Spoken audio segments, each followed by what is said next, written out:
It's time for Commonwealth Common Sense with Susan Stimpson and Kevin Scholla. Hello, Susan. How are you? Kevin, I'm great, and it's very nice to be with you. Well, Tax Day 2014, it certainly means a little bit of a different thing, and no one ever looks forward to it, but under the policies today, people really racking their brains over not only tax day and paying taxes, but a code that's 1,000,000 pages long. It's not a fun day for anybody with any type of common sense. I think that a lot of people are also seeing in their overall tax bill an increase. A lot of these policies that sound great when you talk about them, but when it's time to pay for it, there are a limited number of people who are going to foot the bill.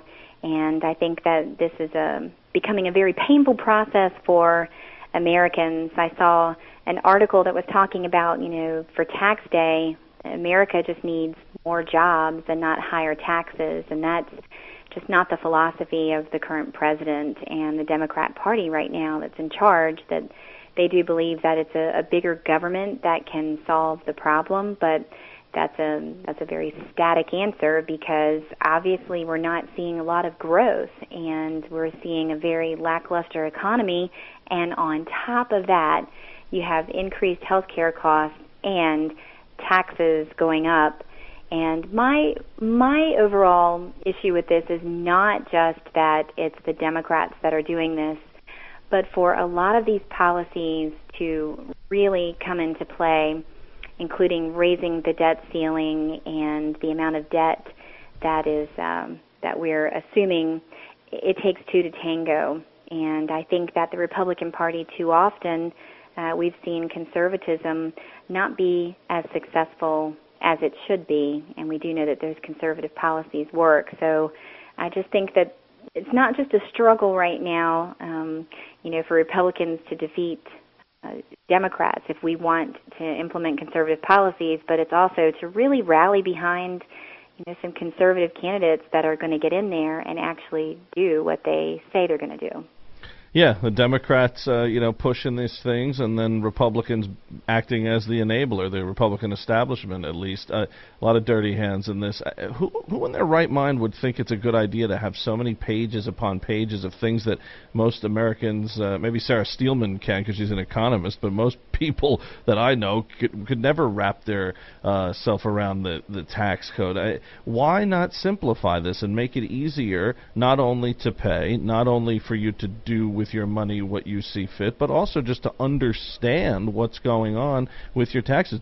Is this purposeful? Is this something where they say, hey, look, no one will ever get through this? Do they hide behind kind of like the Pelosi philosophy before about, we have to pass the bill, so we can understand what's in it? Is it that kind of thing too? Like, hey, if we hide behind this, we can keep milking everyone? I've certainly seen it in my experience governing here in the seventh largest county in Virginia, but also at the state level as well. There are competing interests. There are reasons that, like here in the state government, we used to have a website on the government website where you could go and you could do your state taxes, but the General Assembly, in their wisdom a few years ago, made it mandatory that you have to purchase a tax program in order to file your state taxes. And I would just say follow the interest. That's just one example, but a lot of these laws and a lot of these regulations, some of them are well-intended and some of them are also representing other interests. And that's why I think that what I see among the people in my neighborhood, my community, and in this state, that there's just a hunger for something different in the elected officials. And I think that was part of the hope that President Obama talked about, that he offered. I think that's what America was yearning for at that time. It turned out to be a disappointment and not hope. But I still think that our country is hungering for something different. And I'm seeing here in Virginia just a rise in the overall grassroots and the average Virginian just coming out and getting involved in what's happening in their government, because otherwise, if we don't, I just think that we're seeing so many constraints that we're going to blink and it's really going to be too late to really do a lot about it. One thing that always stands out to me during tax time when you see the taxes released of public officials, and the hypocrisy rears its head again. You know, Democrats are always trying to tell us what we should do with our money, yet so many times you'll see they give so much less to charity as opposed to some conservatives. I remember Joe Biden, you know, who's been in the Senate for eons, back in '08 when he was running against Governor Palin for the vice presidency. You saw that the Palins gave so much more percentage of their income, even though they had far less of an income at that time. So there's also hypocrisy in this too, just like pretty much every other issue we've been dealing with, and you know, the media doesn't cover it.